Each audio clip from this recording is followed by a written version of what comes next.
Okay, let's jump right into this explainer and unpack a topic that causes immense confusion and, frankly, a lot of anxiety for endometriosis patients: the staging system. If you're navigating this condition, you've almost certainly heard terms like stage 1 or stage 4 thrown around in clinics and support groups. But what do those numbers actually mean for your body, your pain, and your future? Well, today we're going to deconstruct this established classification system and figure out its true purpose. So let's address the absolute most terrifying assumption patients face right off the bat. It's incredibly common, and honestly, entirely natural, to assume that being diagnosed with the highest stage, stage 4, means you're destined for the worst pain, the lowest chance of pregnancy, or the absolute hardest surgical recovery. It sounds like a literal death sentence for your pelvic health, right? But the answer to that assumption is a resounding no. The really crucial point here is that a low stage absolutely does not mean the disease is just in your head, and a high stage doesn't automatically guarantee a lifetime of unending agony. The reality, the staging system we use was simply never designed to measure human suffering. It's a tool with a very specific, limited scope, and misunderstanding that scope is exactly where so much patient trauma begins. Section 1. Inside the rASRM score, what is the surgeon actually measuring? Underneath all those intimidating Roman numerals, it's really just an anatomical tally sheet. During a laparoscopy, a surgeon looks inside your pelvis and assigns points based on very specific visual findings. They're looking at the surface of your pelvic lining for superficial and deep lesions. They're checking your ovaries, measuring the size of those lesions, and noting any adhesions, whether they're flimsy and filmy or thick and dense. They're also checking to see if the pouch behind your uterus, the posterior cul-de-sac, is glued shut. And that's pretty much it. It's essentially a biological home inspection checklist. Let's take a look at the exact math behind the stages. All those points from that surgical checklist get added up to give you a score between stage 1 and stage 4. But look closely at the math here. The final score is heavily skewed by certain findings. For instance, finding complete obliteration of that cul-de-sac we just mentioned, that instantly gives you 40 points. Just that one single surgical finding skyrockets you directly into stage 4, completely regardless of what the rest of your pelvis looks like. But here is where we find a massive, fundamental disconnect. The traditional medical labels tied to these stages, words like minimal for stage 1 or severe for stage 4, can be incredibly misleading when you compare them to the reality of a patient's physical suffering. Listen, minimal disease does not mean you only have minimal pain, and severe disease doesn't mean every single pelvic organ is failing. The language of this score just does not match the language of your lived experience.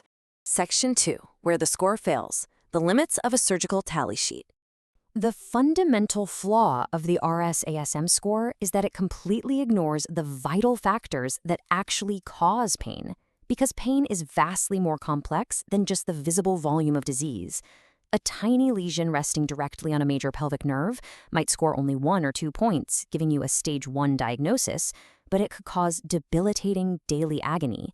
The score doesn't account for pelvic floor muscle dysfunction, the fiery landscape of systemic inflammation, or how your central nervous system becomes sensitized to chronic pain over time. This is exactly why low-stage disease can still result in severe, life-altering pain. Furthermore, if you're hoping to get pregnant, the rASRM stage alone is a notoriously weak predictor of fertility. Why? Because it's missing massive pieces of the puzzle. It completely overlooks your age, your ovarian reserve, how long you've been trying to conceive, or the quality of your partner's sperm. It's just a static snapshot of your pelvic anatomy. It is not a functional measure of your reproductive system. There's also a major misconception out there regarding surgical complexity. You'd think a high stage means a harder surgery, right? Well, not necessarily. The rASRM system is honestly terrible at mapping deep endometriosis lurking in the retroperitoneal spaces, areas like your bowel, bladder, or ureters.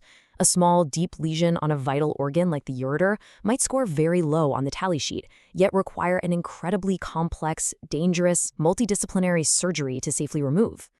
Section 3. The Classification Toolbox: Modern Alternatives for Comprehensive Care. So, for patients focused specifically on fertility, a much better tool actually exists: the Endometriosis Fertility Index, or EFI. Unlike the rASRM, the EFI was designed and validated specifically to measure pregnancy likelihood. It takes the anatomical info gathered during your surgery and combines it with your real-world historical factors to give you a much more accurate prognosis for non-IVF conception. And then there's the Enzian system, This framework steps in exactly where the rASRM fails by painstakingly mapping out that deep, dangerous endometriosis on the bowel, bladder, and other vital structures. And what's even better is that the Enzian classification provides a shared language. It can be used by both the radiologist looking at your scans and the surgeons operating on your pelvis, ensuring absolutely everyone is on the exact same page. Section 4. Before and during surgery. Mapping versus confirming. You see, relying strictly on a surgical operation as your very first diagnostic step, that's an outdated model. Thanks to major advancements in imaging, high-quality specialized ultrasounds and MRIs can now create an essential, detailed map of your pelvis before a surgeon ever makes a single incision. Preoperative mapping tells your surgical team exactly what kind of expertise is needed in the operating room. Then, interoperative systems like the rASRM are used during the surgery to confirm those findings and document the final anatomy.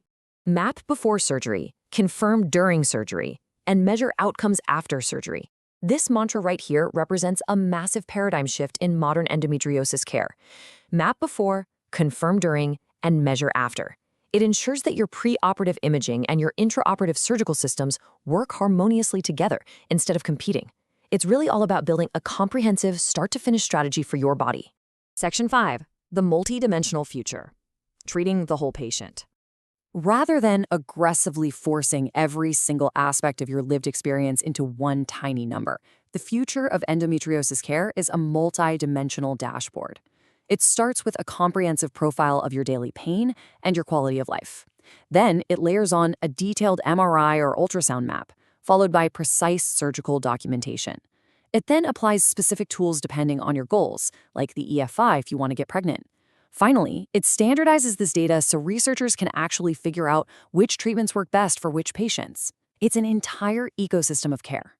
Section 6. The bottom line. Empowering your endometriosis care.